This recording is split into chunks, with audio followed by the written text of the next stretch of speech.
At my university, It's dismaying at times. It means confronting daily challenges in order to stay in school. It's very hard to, educate them on why I find things personal. Ask students from any visible minority group what it's like to be on campus in Canada, and you'll get lots of examples of how they feel overlooked and underserved.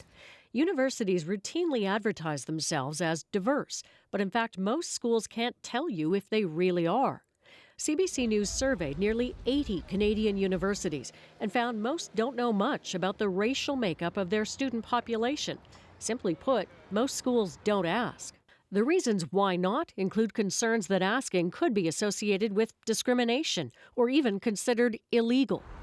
Mount St. Vincent has specific programs for students who are Black or Indigenous, but doesn't ask anyone else to identify themselves when they enroll. We're reluctant to collect data that we're not going to be able to use.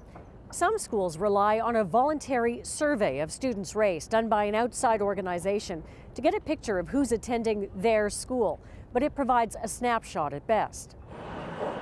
Renee Vetivelu is an aerospace engineering student at Ryerson University in Toronto, considered one of the most diverse cities in the world.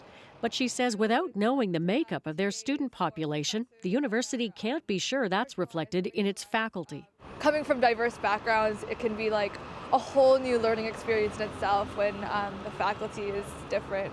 As Canada becomes more diverse, I think just eyeballing it isn't going to cut it anymore.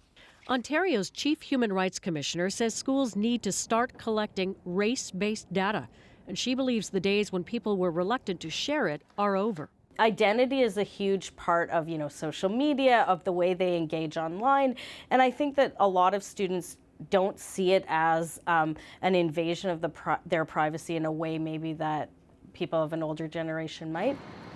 Students like Julia Simone Rutgers attending King's in Halifax believe if schools knew more about their students, they'd be able to better help them handle racial tensions. I kind of end up walking around having to deal with these things often by myself. Clear on the other side of the country at the University of Victoria, Michelle Brown is feeling the same thing. Whenever I come forward with experiences of racism and discrimination, I'm often met with a lot of disbelief and resistance because there's a lot of people who don't believe that racism happens and exists on this campus, even though it does. The University of Toronto says it will soon start collecting race-based data on its students, and Ryerson University now says it will start too. But with nearly 1.5 million people studying on Canadian campuses, that still leaves many universities with a lot to learn about their own students. Diana Swain, CBC News, Toronto.